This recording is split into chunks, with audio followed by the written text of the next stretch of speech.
Hello again. So this is video 2 for December, Kawataiko, and this is the first set of drills for bocce twirling. So there's 3 main types of bocce twirls that can happen, and I will demonstrate them right now.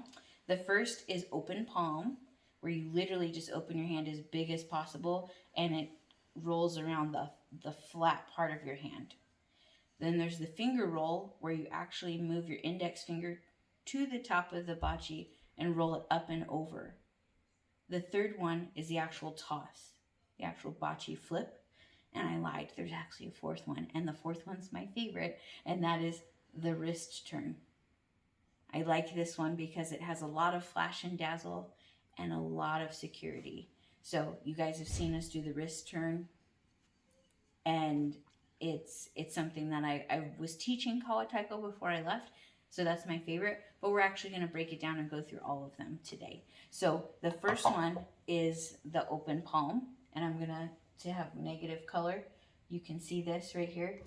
The hand is going to open flat like this, and in slow motion, high-tech camera, right, it's going to roll like that across your palm.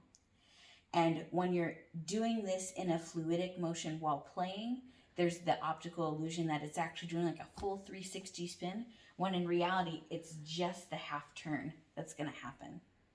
So what I like to do to practice is I have a set of bocce here with a very smooth textured side, and then this mangled, dented up, overused side, but tactilely I can feel the difference between the two sides. So it helps me track whether I'm doing a half flip or a full twist when I'm doing bocce twirls. Some groups choose to do like a really strong visual, like get electrical tape or some type of decorative paint and paint one end of their bocce to also track this. And it's quite striking from an audience to do this as well. But what we're gonna do is I have the mangled side here. I'm just gonna demonstrate as slow as I can the roll. And that was it right there. So now the mangled side's towards me. It's literally just a half turn. But you can just practice over and over again. Opening up your wrist and opening up the wrist and extending it so that this is kind of like the center pivot point on the hand is really where you want to see it happen. If you try to rotate it in other parts of the hand, you could still get away with it, but the center, the balance is best right across this portion of your palm. You could lose the bocce by overextending or underextending it if it pivots in a different point in the palm. And that's all you do, is this step right here.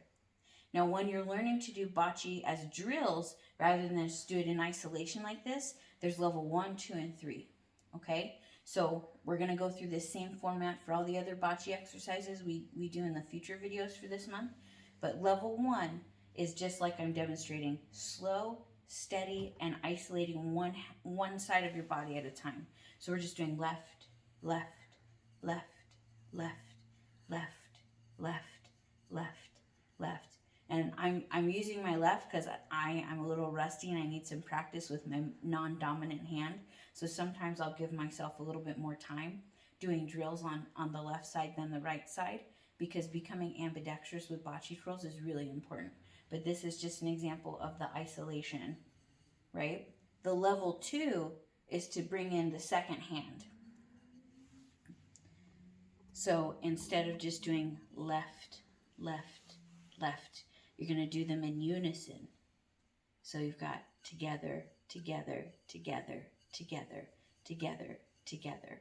And notice that you can go sideways with this spin. I kind of like going up at an angle because it makes it look a little bit more rock star, but it can go in a couple of different angles as long as your palm can get open and you get the momentum to spin it around. But you go together, together, together. Make that face when you mess up performing too. It's really, really helpful for the audience, just so they know.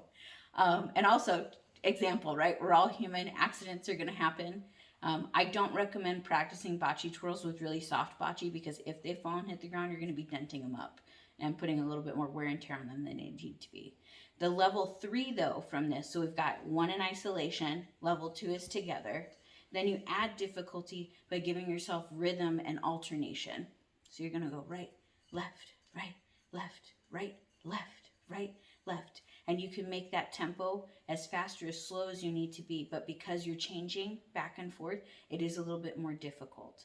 So that's the format we're going to use for the other styles of bocce twirling and the exercises as well, but this is the open palm bocce twirl, and I hope you have fun doing this at home. So talk to you soon.